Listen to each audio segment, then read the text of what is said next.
We're back. Yeah, It's been a while. We know you missed us. I know. I missed us. I did too. I did too. I miss Yeah. you guys. Yeah, Yeah. This is always necessary, and I love doing it. it is. So today we're gonna just get right in. No front desks. No anything. The topic is now. Full disclosure, I did ask ChatGTP. Oh, To- gosh. It's like, can I have some ideas about podcast topics with men?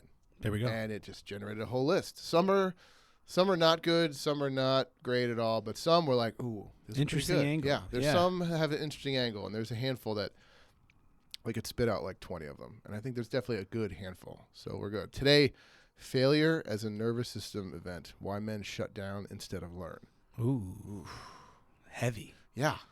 That's like, you know, The thing, Dark. next week or next time I'll ask for like, what are some lighthearted? yeah. What are about, some you know? not as emotionally scarring conversations? but I had to. So I guess I don't know how or where to start, but for me, when I read this topic, I kind of like processed or thought about my history with dealing with failure, Mhm. like earlier experiences.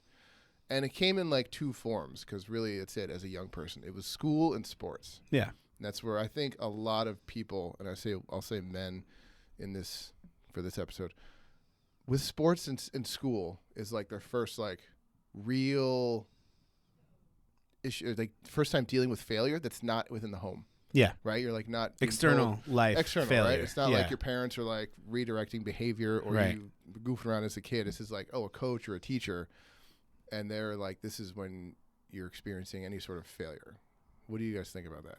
Yeah, I would agree with that. For me too. I think maybe in some friendships, you know, there's some room for that, you know, in Totally. younger life of just like kind of learning how to be a friend. But if you have Yeah. siblings, you kind of get to skip some of that, That's I true. think, because like for me, I definitely learned how to be a friend by just like how my brothers treated me, which probably didn't serve me so well like right away. But then, you know, you figure out your brothers are assholes and then you just like go from there. I mean, I guess, yeah, now that I'm thinking of other friends who had older siblings, like, because I Yeah. was the oldest. My Okay. sister was 5 years younger, but I had friends who were like seniors when we were freshmen or something like Yeah. that.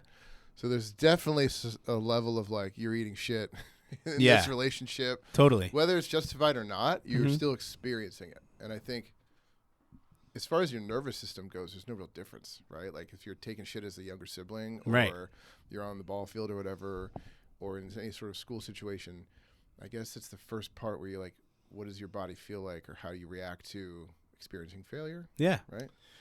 I wonder if there's a component of it where failure clocks in a different way when it's observed by others. Oh, yeah. You know, because if you think about Definitely. if you're trying to, like, I remember my son trying to put together it was like a Lego set kind of thing. And he, you know, it just wasn't working for him. He was little and you know, that would be, he got frustrated. He eventually like swiped it off, you know? Yeah. So that would be like a failure, but it was probably not a failure that really made any impression on him. Right. But like, I remember when I was a kid, there was this really cool other kid in the neighborhood named Ricardo.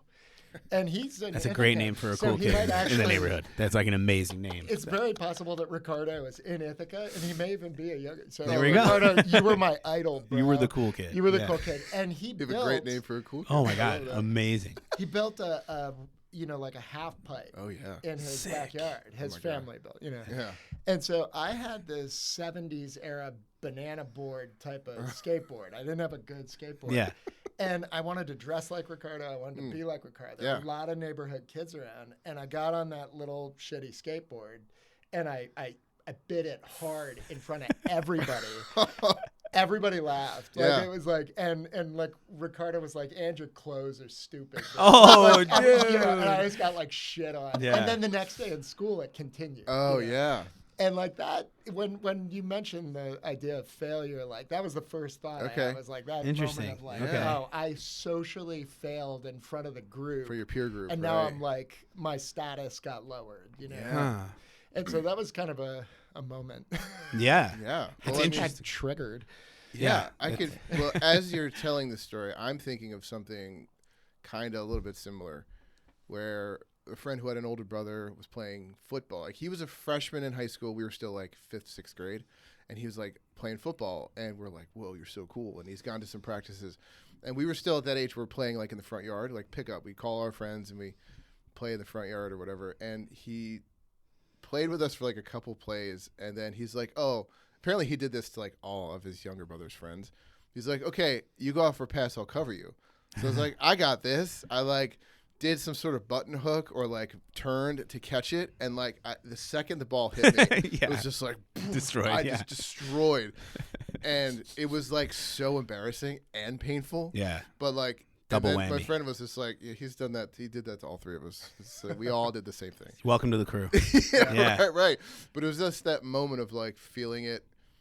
Like it just was just like so like embarrassing. Just like, oh my God, I am just like eating shit in all the ways right now. And as soon as Brian, you told me that you're saying this, I'm like, yep, I can feel that in my body. I can feel the failure. It's palpable. Right? Oh, Yeah, absolutely. without a doubt. Well, I was Absolutely. thinking that you guys also spurred my memory of friendship. Like, I feel like I experienced a ton of, like every little boy, I think, experiences kind of like being on the outside of a group or feeling like you want to be like, kind of like Ricardo, you want to be friends with the kids you want to be friends with, and you don't always get to choose that, you know, like very likely you don't.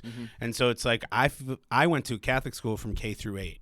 So and it was the same 90 kids the entire time. Okay, yeah. So like those kids, you have like history that's like you kind of know who's who, and so kind of it doesn't hurt your feelings if you're not involved, because you're like, all right, yeah, it kind of wasn't your friend anyways, and like it's okay, whatever. We're all sort of friends in a certain way because we know each other. It's the only people you know like in your whole world other than your sports teams. Right. So like the friendship thing, because then I went to high school, my friends were a million times meaner, like like so much meaner in a way that was, looking back on it, actually insane.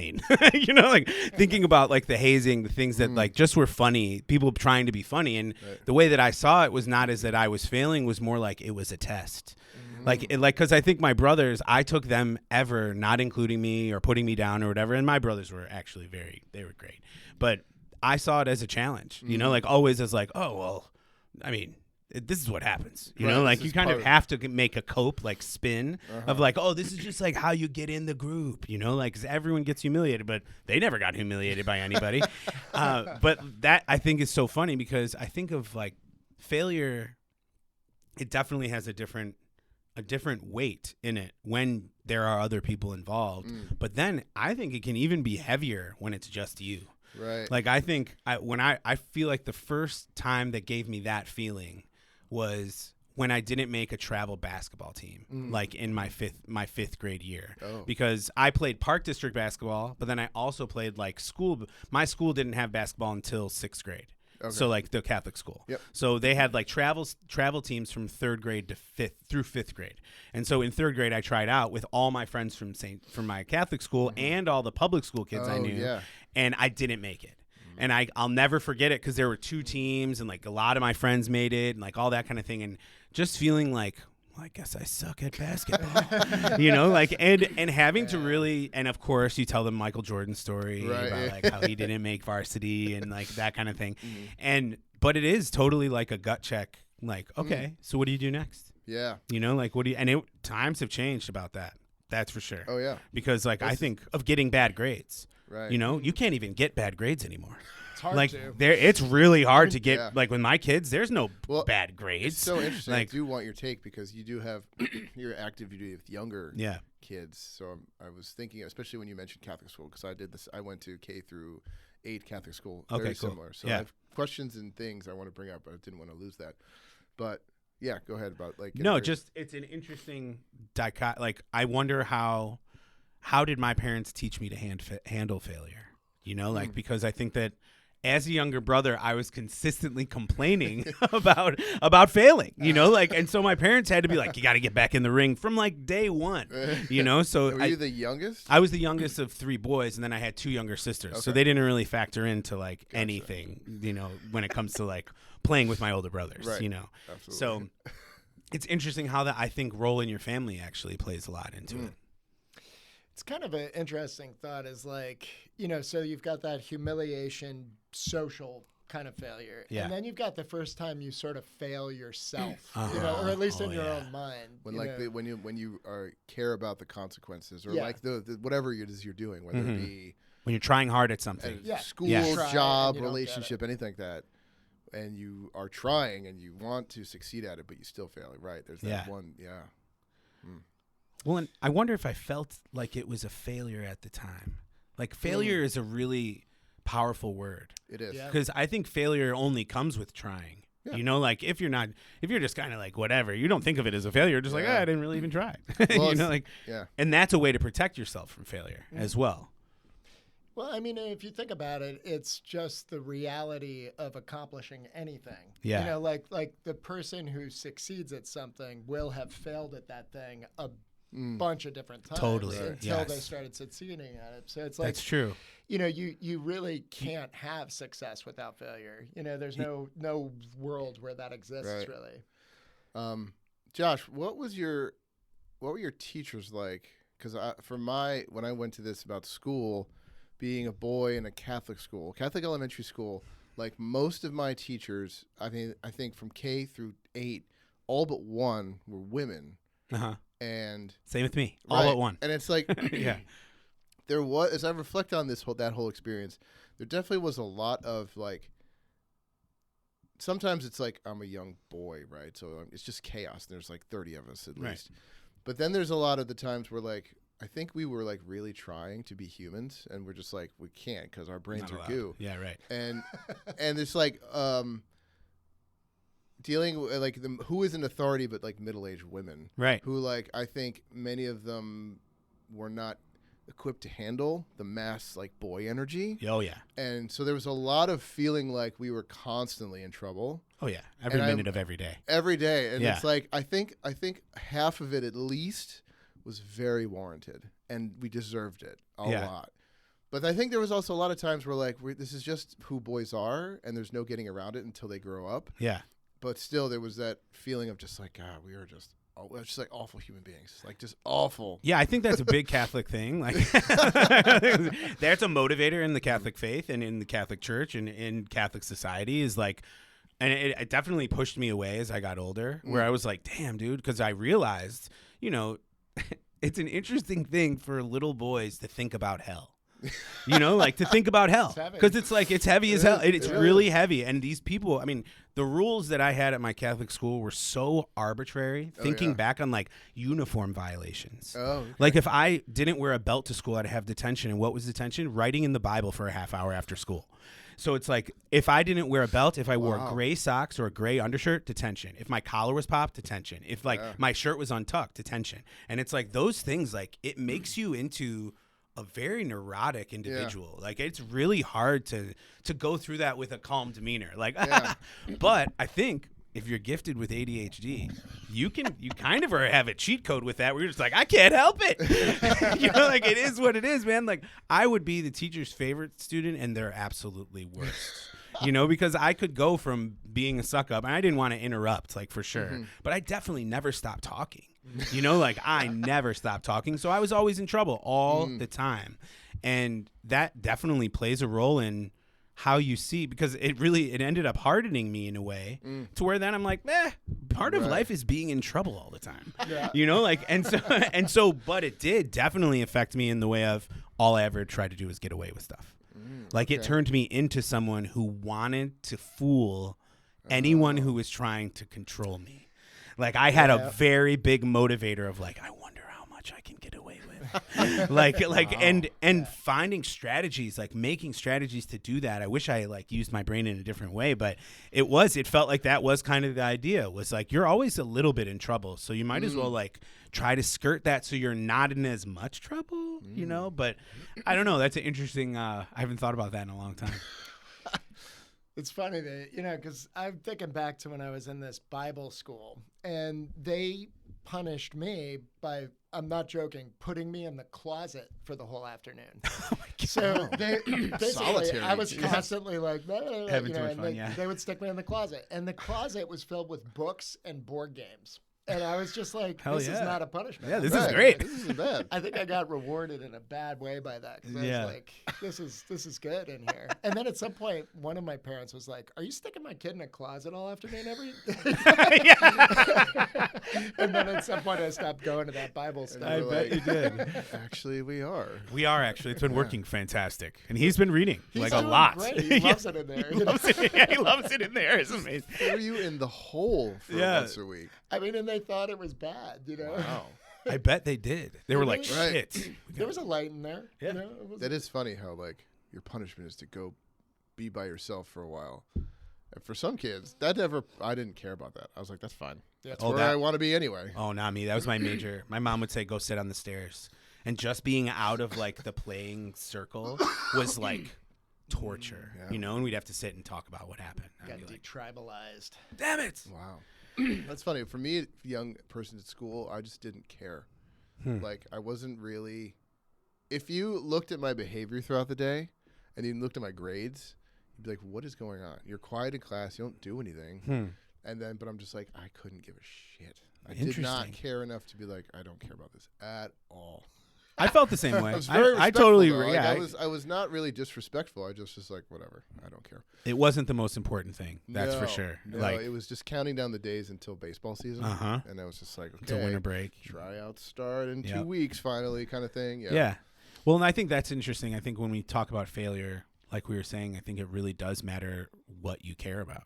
Because like if you have to be invested in, and I think when you're saying like in terms of failure leading to success, people who are determined to do something don't see those little steps as failure. That's why they succeed. You know, Right. like it's because failure is a give up moment. Like I think failure is the end of a trying. Yeah. You know, like I think that's the definition of failure is where you're like, you know what? I tried this and tried this and tried this and I can't do it. Like Yeah. I actually can't do it and I'm giving up on that. And like and even that to me as I've gotten older, I don't see as a failure, but I think that is what Right. you would qualify as a failure.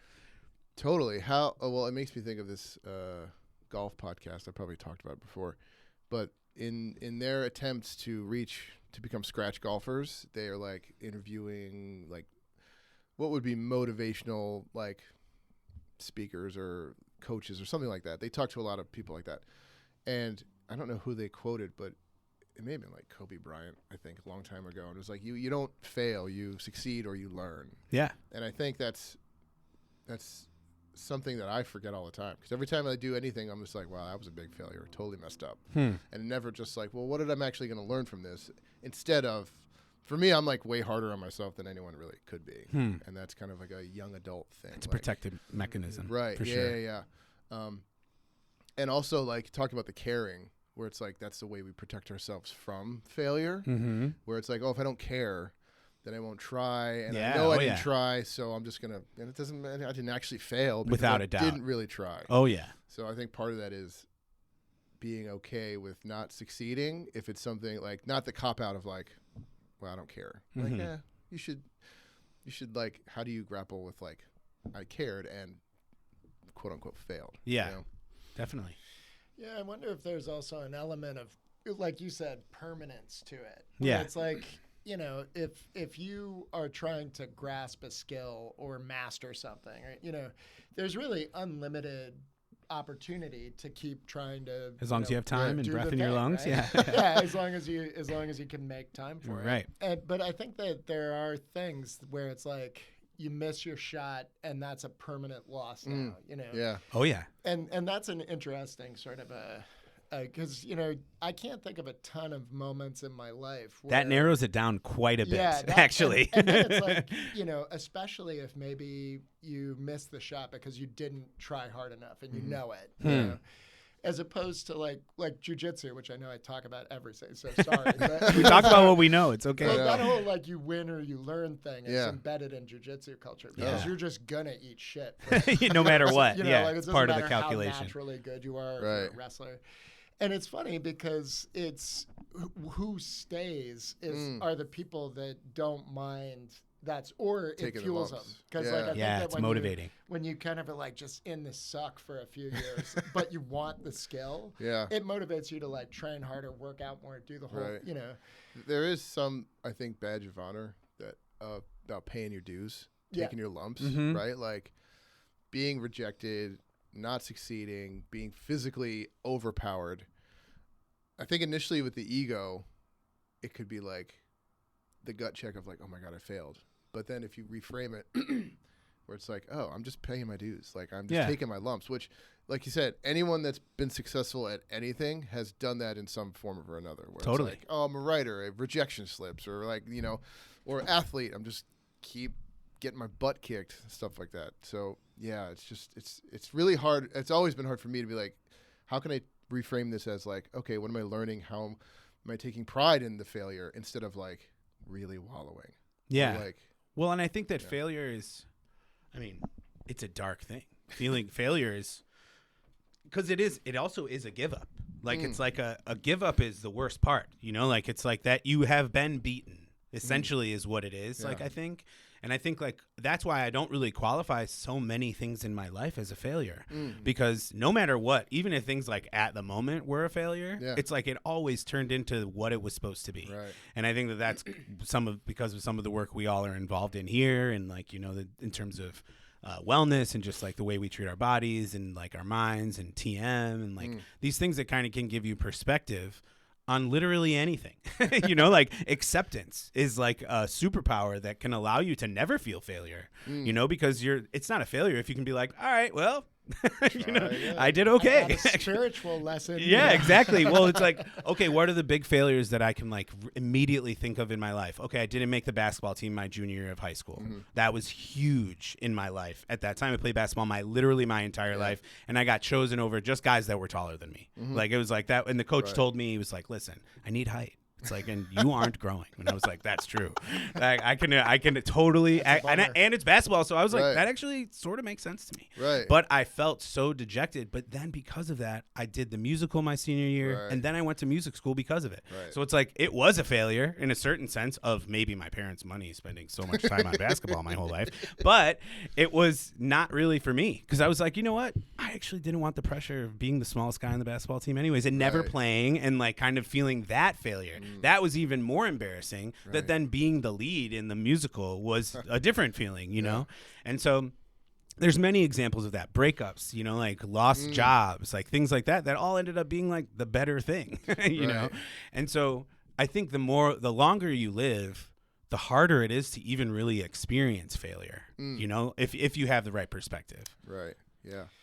Well, and then you got the kind of, the dual idea of like, is failure, if we're defining failure, is it when you've tried your absolute hardest and still did not achieve the outcome you wanted, right? Or did you not try hard enough? Yeah. I think that's And more of a failure. I think that's where I register something as like, I really fucked that up. Like I could have done better, know, as opposed to like, if I put my all into a thing and then by chance or by design it doesn't work out, it's like, well, I did everything I could, and it just didn't go my way. I think they're two different feelings for me. Yeah. I would agree with that. Yeah. And I think that, but what's funny is even what you just said, the second version, I could still be like, yeah, I didn't try hard, but like, that's okay too. Because of the situation in my life, like it was the time of my life. I didn't really have the time to try, And I think those are the things you learn the most from. I agree. When you like could have done something Yes, better. definitely. And you didn't, that's where you learn. That's like if I ever reflect on my academic career. No, me too. Prior to my College. sophomore or freshman year of college. Yeah. It's all just like, God, if I just tried at all, I could have been. I think about that too. Me too. Yeah, I definitely did as much as I could to not get in trouble. That was, again, the motivation of my entire childhood was just, find my way to get B's, and that was great. I felt great about that. Now, here's a question. I guess the subtitle of this episode, why men shut down instead of learning? Like, I think we can all... I'm trying to think of an instance where I was given criticism or even feedback, constructive or otherwise, and been like all in my ego, where like I can't even hear what the person's saying because I'm either just kind of angry at the criticism I'm getting or angry at myself for not achieving a certain amount of like perceived potential success, right? So like that I think is part of like shutting down. So like why is it we go there? I mean, I don't know. I'm speaking for myself. Do you agree, or have you experienced like any part of shutting down instead of acknowledging the learning? Because hearing you guys talk, it seems like we can reflect on the idea of like what failure is and what it isn't. But like, have you had any moments where instead of being open to feedback or the result of something, you're just like bypassing, shut down, anger, you know what I mean? Like anything like that. I think there's been many times in my life where I focused on something else. Like instead of engaging with the lesson, it's just like, oh, I'll just literally do something else completely. You know, like, and I won't even think about it ever again. You know, like that kind of thing. Like, oh, well, that went horrible and that hurts to think about. I'm out. You know, like kind of I'm out, because it's kind of the thing that I think that is a form of shutdown. I think that leads to like a buildup in frustration if that happens over and over and over again in men's lives. But I think that men are doers.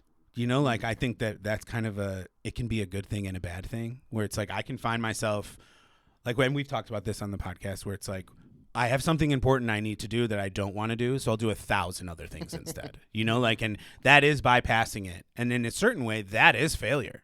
You know, like not doing it is failure. And you know, if you like do it enough in a high consequence thing, it can lead to severe failure. Totally. Well, you know, so you're asking about it from like a neurological perspective. I mean, I guess like you're looking at it, it's like failure as a nervous system event. So, I mean, if you think like, okay, let's say the components that we're looking at is like that humiliation component. There's a public loss, you know, and then there's the personal, you know, oh man, I could have done better. All those bad factors are in place. You know, that's going to dump a ton of adrenaline and cortisol and all this bad sort of feeling hormone into you. It's funny, I don't want to interrupt, but as you're saying this, I'm reflecting on when I was getting my degree to be a teacher, and you get observed, and then someone observes you, sits down and talks about it. Like even before the meeting, I would be like heart pumping, like full of adrenaline, just be like, I'm going to get hammered with this evaluation, or just like, you're going to tell me how shitty I was. And it's like, I could barely hear the like constructive part where it's like, well, do this instead and you won't have this problem, or like try it this way. And instead of being like, that's a great idea, I was just like so in my own head, almost like not able to listen with the physiological response to stress, like all of it, like the cortisol, like the sweats, the heart pumping. It's like, does the hearing like either get hypersensitive or shut down because it's like your body's like, I don't need this right now, so I'm gonna like you're not gonna need to see because of whatever thing. It's like, how is the body reacting? And well, yeah. So you think about that. That happens several times throughout your childhood, your young adulthood. You get this like neurophysiological dump, and it creates behavior that you perceive of as really uncomfortable. But because of I think it's called Hebbian learning. So neurons that fire together wire together. So like, then what happens is you actually become conditioned before the event to feel as though you're going to fail, and you get all those hormones dumping through your system, and it becomes almost like a self-fulfilling prophecy thing. Because I personally believe that our storylines are informed by our neurophysiology more than we'd care to admit. Not to the point of like determinism, because I just can't accept that at this stage of my life. Like, I have no free will. But like, My brain isn't even involved really, like by my control. It's just all doing it itself. But you know, to the point where it's like you have a software program that's going to run when your brain perceives certain events beginning. You know. And it's like, you know, then the storyline starts. And if your storyline is really bad, then that dumps more of those chemicals. And then before you know it, you're essentially primed to fail that thing. Yeah. You know, it's something that I think about a lot, because that's what I think Qigong is exceptionally good at, is causing you to break the linkage between your thought process and how your body's feeling, and just observe with that kind of, you know, capital C conscious mind, where you're just watching it all, you know, and observe what your body is doing. And it's like, wow, you know, my shoulders are tensing. I'm breathing funny. You know, my heart's racing. Why? Was there a threat in the room? Like, what's the problem? You know? Just remembering previous like memories. That's interesting hearing Brian talk about that. I mean, Jeannie talks about people like somehow like talk therapy, or the idea of like talking about issues and problems you have, but that's it. and it's very cyclical. Like, you're just going to keep telling the stories, and then, like, how do you intervene or change it up by moving the body as well to interrupt that kind of pattern? Yeah, that stagnant energy, to move that. And so it's like that mind-body connection that is not just like, I'm just going to talk about this or just remember something, but like, how do you mitigate that physical like thing that's happening? Do we think that women don't shut down? Do you think that that's like, do we think that the topic is set up for men specifically, Like, or do we think that women shut down as well? Because I think that's a pretty normal response to like that all happening in your body. You know, like I feel like a shutdown, right? Because shutdown to me, as you were talking, it's like there's different versions of shutdown. Right. Like a shutdown can be, I don't hear anything you're saying anymore, and I'm just reacting to what's going on. Right. You know, like, and a reaction for me can be, you know, too much. Right. You know, like I can go there in a way that I'm not thinking about how much I'm feeling into what's happening, the storyline that I'm believing. You know, like, and so that in its own way is sort of a shutdown, because I'm not using that cognitive big C consciousness to see what's going on anymore. I'm completely lost in the failure, in the pain of the moment. Yeah. You know, I would say, I'm going to see if I can answer for my wife for this type of question. I think, I was gonna say, tread carefully. I'm treading lightly. But I think as far as like, is this a particular men thing? Do women shut down as much? I would say men shut down way more, especially if we're looking at like heteronormative relationships / family, where I think women primarily are caregivers in a way. So like that role means that they have to worry about someone else other than themselves damn near all the time. Yeah. So I think that the nervous system of like shutdown is almost a luxury for, I mean, not all the, I mean, speaking very broadly, but I think, I mean, talking to my wife for the past 12 years is like seeing and telling stories about like her like previous marriage to Michael, who you met the other day. It was so awesome. Sorry, small detour. Jeannie's ex-husband came to do some wiring thing for the internet downstairs, and then he came to the studio, and then we leave, and Josh was talking to you. So I like knew he came to the studio, and like Jeannie took him through the issue we were having with our Wi-Fi not going through like the cinder block wall, and et cetera, et cetera. And she said his name was Michael. And like, I was just like, oh, okay, cool. That's like Michael. That must be like this guy, Michael. And so then he came back, and I was at the desk, and he came back to like actually do the thing.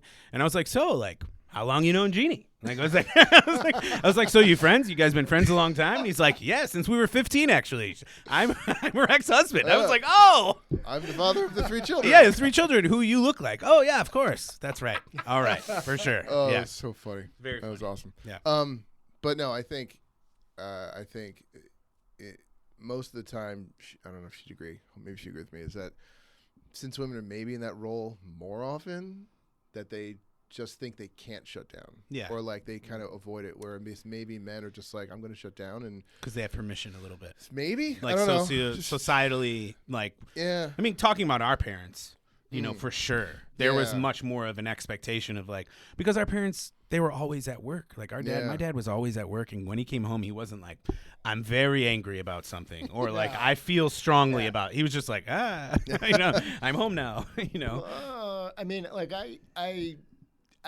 I feel like there are other podcasts in the world where this could be like a hot take that is not very in line. Yeah. But I do believe that there's a certain element of truth to the idea that men are very rarely rewarded for going through something emotionally. Yeah. You know, that's true. like we're not rewarded for it. So it's Right. like if we're unstable seeming, or if we seem like, oh my God, I'm a fucking failure, I hate myself.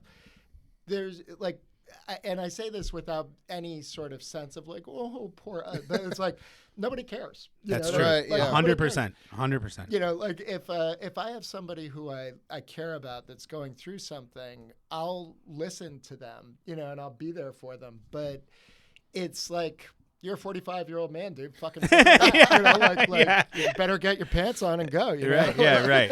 Right. I think that that's like the like a typical masculine identifying person's support system. Mm-hmm. Yeah. Right? Like, how often do men get together to be like, here's my deepest, darkest failure secret, or like experience that I barely share. My wife only knows about it because like we were married and we live in the same house. Totally. Like, if we didn't, would I try to hide that, or would I try to make it not seem as much as a failure? Maybe. And would I share it with other friends that are men? Probably not. Like, I think it's a norm we're we are trying to fix as far as the men's group, right? Yeah. Like, we try to make a space that those thoughts and emotions can be shared without judgment and no fear of like, well, what are the ramifications interpersonally? Like, how is who I share my life with going to react to my emotions about this thing? You know, I think, that's a thing as far as being a man I've thought of. It's like, ooh, do I share this? How do I share this? Right. How much emotion am I allowed to experience and display? Mm-hmm. Kind of thing. So I think once I start thinking of those questions, because of, I don't know, societal conditioning, it's just easier not to. Yeah. And it's safer in a way. Yeah, I think that sometimes I wish I had like a little less like want to tell everybody everything about myself. You know, like I think that there is I wish I had a little bit. I think I'm on the after side of, and my dad is a very rare individual, very kind, gentle man. You know, like, and I know that isn't always the typical experience for men growing up, but I think from when I was since I was a young age, it was reinforced very frequently that I was very sensitive.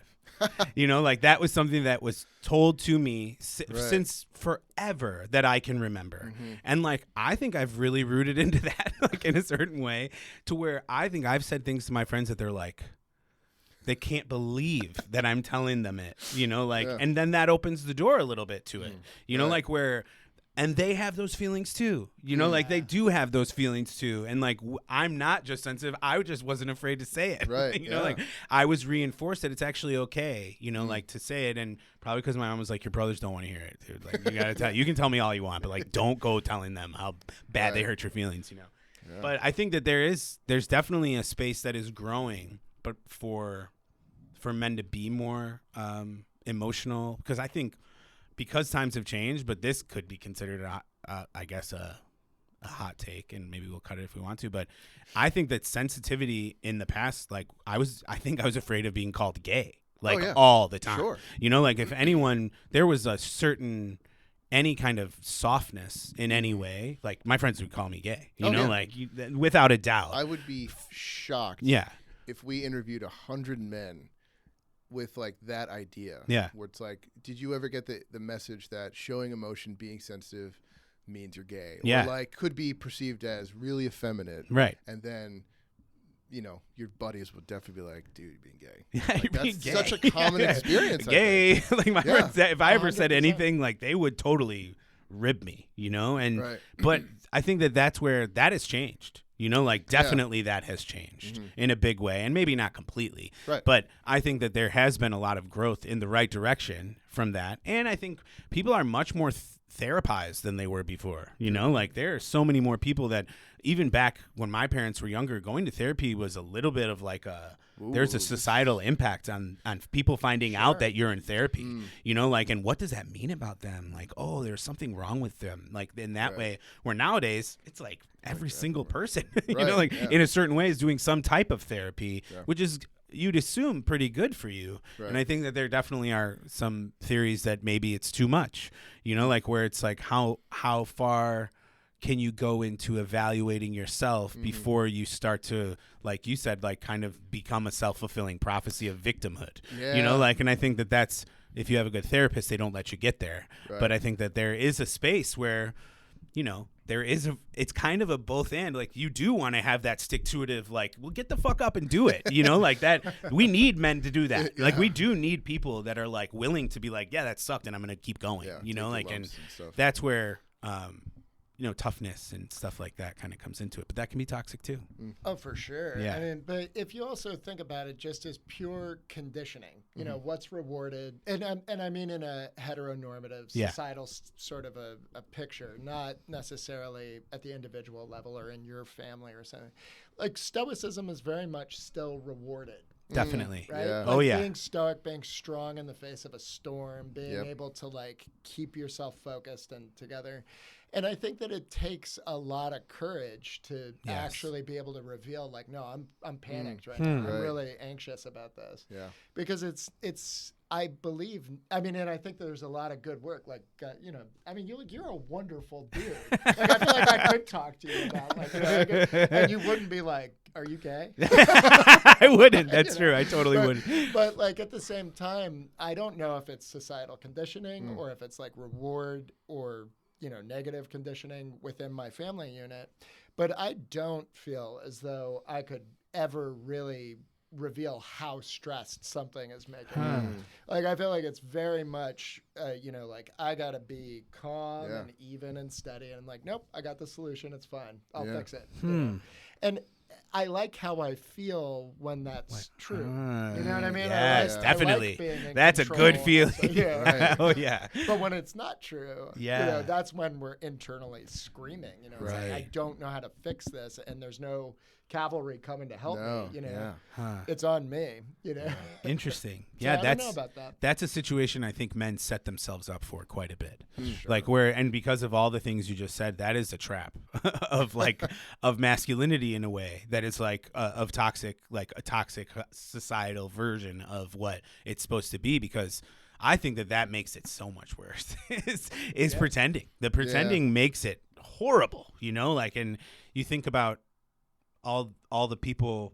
I mean, we live in a good time to be learning about yourself Right. and to be able to Yeah. like work through those things without screaming internally, and we still do. But I think that there's more acceptance to it, and a little bit more, I think, people with your voice being shared online, that is a brand. It's like a personal brand that we're creating. Yeah. That isn't true. That is totally fake, and it's just the highlights. Yeah. And so, like, to survive as a human being outside of that brand feels foreign. Yeah. Like, that feels like nowadays, that's the fear. It's like, oh, you're going to see all my failures. You're going to see that I'm a real person. Right. You know, like, and like that this isn't true and none of it's ever been It's a true. very And like that coiffed kind of image that yeah, you know, has exactly. to be Like presented. we're all refining the way that people see us in this digital world. And it's like, it's an interesting and I think so refreshing for anyone to be heard and seen, Yeah. to be heard and seen at all. Yeah. And so I think that I hope that we are moving away from that as a way of defining yourself. Because, I mean, we talk about mental illness. I mean, I think a lot of it has to do with social media.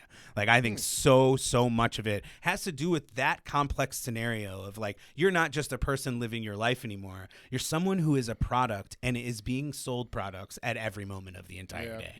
And so, like, that's heavy, you know, like, and that's pushing ideologies. Just like you said, we're being programmed, like, in a way to act the way we act. And I think it takes courage, it takes resilience to be authentic. And to be willing to be vulnerable at all is such a step in the opposite direction for men that I think it's like profoundly necessary. Yeah. Not to you know, so like if you look at the back to the neurophysiology of it, and you think about how we kind of originated as probably like a tribal species, Yeah. right? I think that a lot of our old limbic brain, lizard, you know, brain stuff is this sort of social pissing content. Almost any time our ego is going like, oh my God, I got to look tough now, you know, or I got to do this, I got to be that. That's that old limbic system stuff talking. And it's funny because in a lot of ways, the modern era is like this battle between our old limbic system, tribal nature, and advanced consciousness. Yeah. Like, we all know what would be good, but like our lizard brains, like, ugh, you know. Yeah. Yeah. It's funny, Josh, you mentioned like being poked fun at for any sensitivity and being called gay. Yeah. It's like an insult.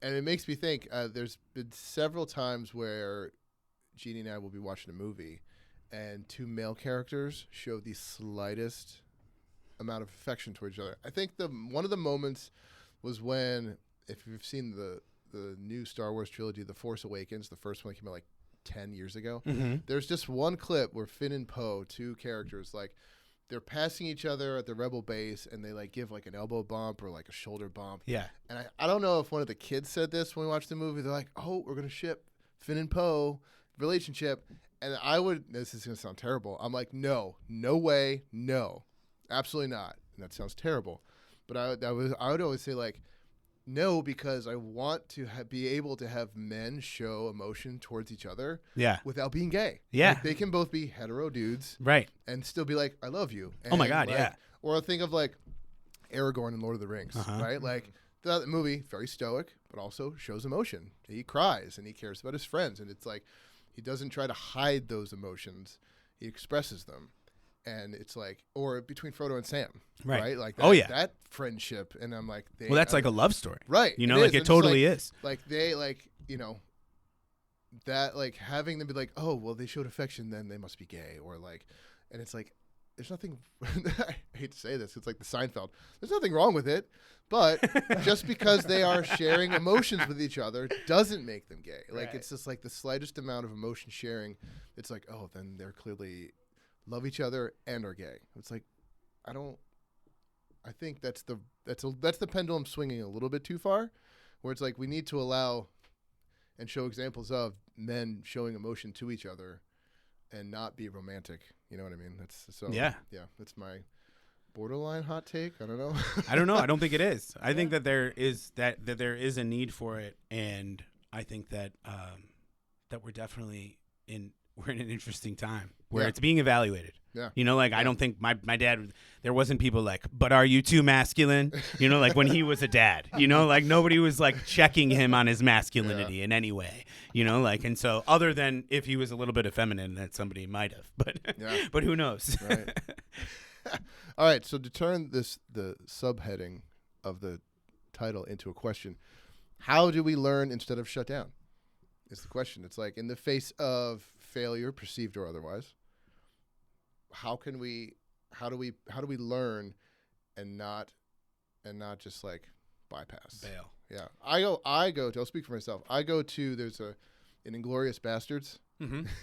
The end of the movie, Brad Pitt is with Hans Landa and another German officer. Uh-huh. And then they're like, he surrendered, and Brad Pitt just is like, all right, let's take the handcuffs off, and he just shoots the other guy. Yeah. He shoots the other German officer. And his response, and Landa was like, you will be shot for this. He's like, I'll be chewed out. I've been chewed out before. And like, that's where I go to. I'm like, I can take being chewed out. Yeah. I can be being told this was like, you did not succeed, and here's why. And that doesn't mean you are a failure. That doesn't mean you should feel any less about your self-worth. It just means like, okay, there's learning. I just go to like, I've been chewed out before. I can take it. You know what I mean? I guess that's for me what I play in my head when I'm like, oh my God, what did I do? Or what did I not do? Totally. So yeah. Yeah, I think that's really good. And I think, resilience is growth. You know, like I think that there's so much value in being able to take your lumps. Yeah. You know, like in being able to see it as, I am not perfect and I won't ever be, but this is part of life, and like it's not everything you want it to be. Like that's something I'm consistently telling my kids, you know, like it's like, you know, life isn't like just every single thing that you want it to be all the time. There's so much dynamic up and down that makes life beautiful and worth living, but the failures definitely can hit you in the chest. That's for sure. You know? I think if you can disconnect from outcome dependence, that's one of the ways that you can start to train yourself to get dopamine and good feelings from the process instead of the outcome.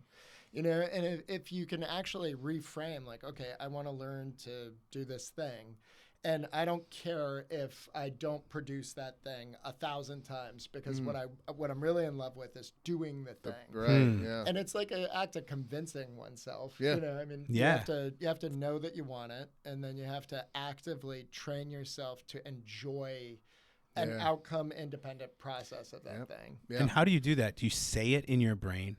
Like, do you think like when you're doing that hard thing, do you say it like this is for the good? Like is that a conscious thought, or how do you train your brain to do that? So, I mean, again, like right now in my life, the thing that I'm trying to learn that's really, really hard is jujitsu. Yeah. And I lose virtually every roll. Huh. You know what I mean? Rolls are sparring sessions. And one of the things that I've come to do is I'll identify a skill that I'm trying to work on. And so it might be a sweep or it might be a particular position that I escape from.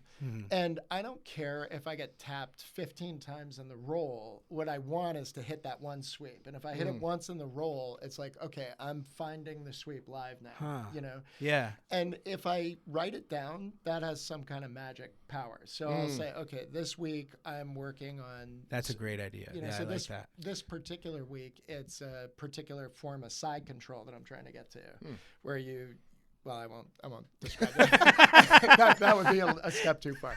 But, you know, and so whatever else happens in the role, it's like I've written it down. It's what I'm looking for. Yeah. And if I get there, my brain's like, good job, Here buddy. we go. Yeah. You know, like, good job, well bro. done, cool. sir. You know, and so it's still in a weird way, it's outcome dependent, but it's not like some The big success, goal. you know, Right, it's- yeah. I like that. The process, the part about loving the process is definitely I've seen, heard, and read, where it's like you can't you do if you have a goal, you do have to approach it and not care about the outcome. It's like you have to love the process. And in my low risk, low stakes life at this point, it's like I would like to be in better shape, and it's like like what do I do? How do I eating better, going to the gym? It's like just like you have to, like I say it to myself, love the process.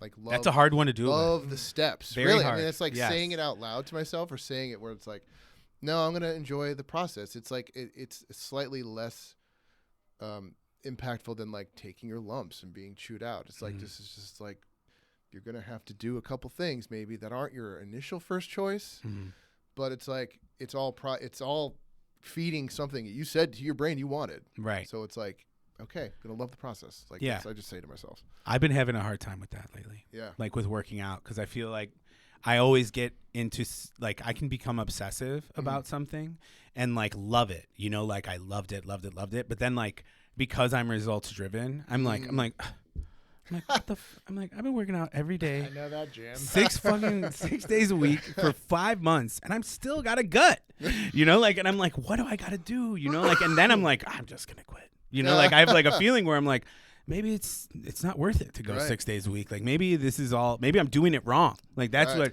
I start to think is like, maybe I'm doing it wrong. Like, and then that moment of failure then becomes a new charge to like figure it out. Yeah. Like, okay, so like how do I, number one, make it fun for myself again? So like maybe try new workouts, whatever the case is. Sure. Also, maybe not entire huge family-sized bags of pretzels at night, like that kind of thing. Like those are the things that like They're so good. they're so good, and it's also so bland. It's like a perfect mix. No, but I think that's where failure is a motivator. Like, and I think that's a way to get through it. Right. Is like to see it as just another step in the journey, and like you said, it's part of the process. But sometimes that process is longer than you think. Right. And that's the thing to embrace. Is like that. Even when you think you understand the process, maybe you need to fail in it again. Like that's an interesting challenge for sure. One thing that really works for me when it comes to just sticking to working out, Yeah. period, Yeah. is, again, like divorcing it from any kind of large-scale outcome-dependent thing, but rather it's I check that box off 3 times a week thing. And Hell it doesn't yeah. matter what I do. Right. Right. Yeah. Like it's just like brushing teeth. Like, Yes. It's got to Yeah. be done. Well, and that's how I got into it. I was like, if I do this like every other day to start, I'll get into the mode of it. And then if I get into the mode of it, then I can really make it a part of my life, like build the habit. But Yeah. it takes Oh, yeah. one day at a time. And if I just do it every day, I'm like, then I'll be all right. Like then I'll get used to it. And then the next, I do one day, like you said, I check it off. And that's why I like Right. going in the morning too, because then I don't have to think about it. Well, it's funny. I think I heard someone say they interviewed Jerry Seinfeld about him, like when he first started writing comedy. One thing he would do was write. He would promise himself he would write at least one new thing every day, and when he did, he would just put an X on the calendar.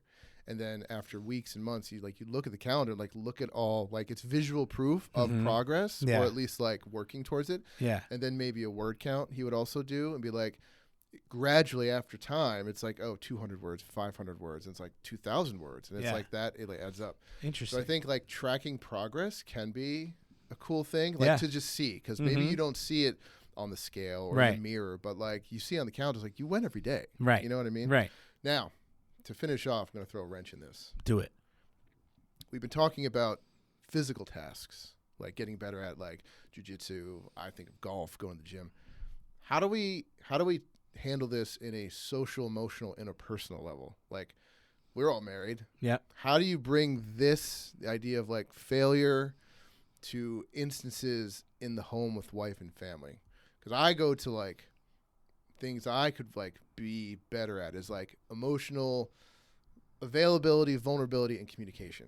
So it's like, how can I not shut down and still learn? Because this is like directly dependent on someone else. Yeah. And her reaction and the words she says, right? So like, it's like, how do I hear something I don't want to hear when I try to do something? You know what I mean? It's like, I think this is a lot of the shutdown, and I think a lot of the times men can shut down is if they're hearing about an instance of failure from someone else, someone else in their immediate circle.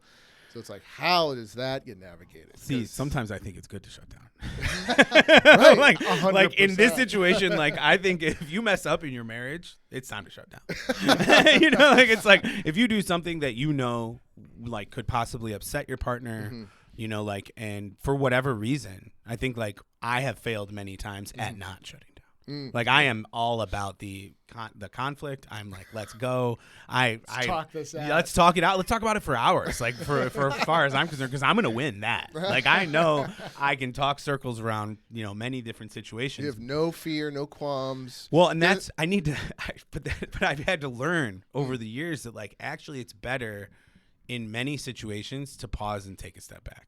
Like it's like I think that is not failure. That is like control. That is self-control. And if you're more tempted to do that in general, and you don't ever want to react or respond, then it's like I think finding the middle ground that feels authentic to you.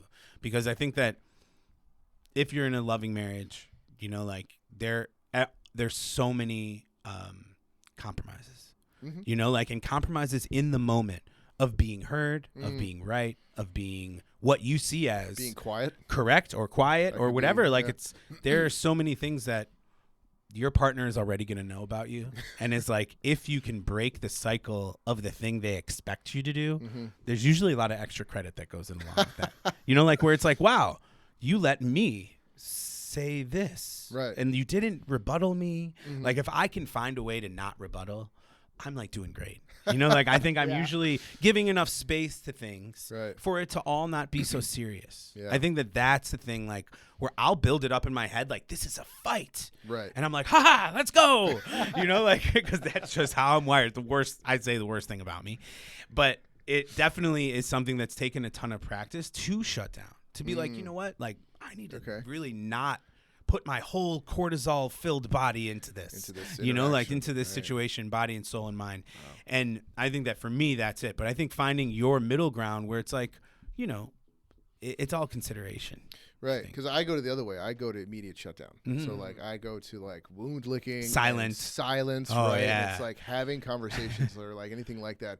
It's always been so hard. It's only been in the past year where I've like looked at myself and be like, it's time to just like acknowledge a potential difficult conversation and just have it. Just have it. Like it's so easy just to be like, oh, I mean, is this going to be used against me? Like, what are you going to say about me? What does this mean about me? And at some point I'm 46. At some point I'm just like, I don't give a shit anymore. Yeah. Like I'm not going to put so much into whatever the situation is, whether the emotion the current drama. I'm like, we're just going to have to just say words. And it's like, I try to be like kind of stoic in the fact that like we're having this conversation. It is about heavy emotion and I'm going to have it. And not to the point where like I'm going to not react and be manly. It's like, no, I'm going to be emotionally vulnerable, but in a very measured way. And that's been really tricky. It's really conscious effort, right? That's a lifelong pursuit. Yeah. It's like you want to be Aragorn. Yeah, exactly. You're describing like perfection. Well, it's like, how many times do I reference like these movies? And I'm like, is there not? I mean, for me, like the really good ones aren't just like fun to watch. It's like, of course not. It's like the origin of stories. It's like, right. There is a reason these stories were told over for thousands of years. It's like they kind of taught you ways to be. And, you know, it's still like a conscious effort. I have to be like, okay, pause. We're going to talk about this. Try not to be, don't It makes me think of this stand-up comedian. The bit is basically don't say the first thing, say the third thing. Is it Nate Bargatze? I think It's not Nate It's Bargatze. not It's a him? different guy. This guy told the story. He's like, I asked my dad about like, what's marriage advice? He's like, say the third thing. And he's like, what do you mean? He's like, one time, wife and I were going to go to the beach, and we brought the cooler, and we put snacks, drinks, food in the cooler. We get to the beach, we open it, and everything has melted because the wife did not put ice in the cooler. Uh-huh. And he says, honey, did you put ice in the cooler? And she said, you don't need to put ice in a cooler. It's a cooler. And he's like, the first thing I wanted to say was, that's the dumbest thing I've ever heard in my life. The second thing I wanted to say was, are you kidding me? Yeah. We need ice in the cooler. He's like, I didn't. I said the third thing. I said, baby, I can't believe this cooler. And like, they're like, all jokes aside, like, I think that's a decent lesson because how many things come up in our brain that we want to say that just like float to the top. Oh my God. They just Yeah. rise. There's no choosing. It's There's a no curse. choice. It's like, boom. Curse of a How do lifetime. I use that filter? There's breaking that mind-body connection, you know, Yeah. disrupting that immediate, like, okay, I've got cortisol and adrenaline and I'm going to, you know, Yeah. it's, you know, you stop and you think. Right. But- It's almost like, yeah, the mind-body connection where like I can feel the thing rising up to say it, but also I can feel my body saying, don't say it. Or like I can actually have a feeling of like the pause, which like not in my 20s. Oh my 20s God. was just like bam, bam, bam. Yeah. What am I saying? I mean, I think at some level, the only thing that I've learned is that I have to do what needs to be done. Not just do what I'm told or Right. do You're right. the thing that you want me to do, but rather I need to do what needs to be done. Yeah. And if I can have principles and a clear managerial vision of what needs to be done, and then I execute it, the fights are different. You know what I Totally. mean? Like it's like Yeah. a different jam. And Yeah. it's like instead of defending and explaining and rationalizing everything, you know, it becomes more of like a, you know, what needs to be done and how do we prioritize this correctly? And so it's interesting because I think that takes it out of that emotional, like, Yeah. I failed you feeling. Right. You know, Yeah. which obviously is going to generate a lot of. Lot I'll more. defend myself a lot. Sure. You know, like, I have all kinds of reasons why I suck. But That's Oh, awesome. Man. Well, as always, guys, I love talking about this stuff. Yeah, this is a good one. It is a good one. I got a handful more. So we got dude casts for the rest of the summer. Don't worry. I love it. I love Nice. it. So Josh and Brian, thank you so much. It's great to I be love here. doing the dude cast for the Yes. Wi-Fi pod. This is Matt. This is Brian. And this is Joshua. Thanks everyone.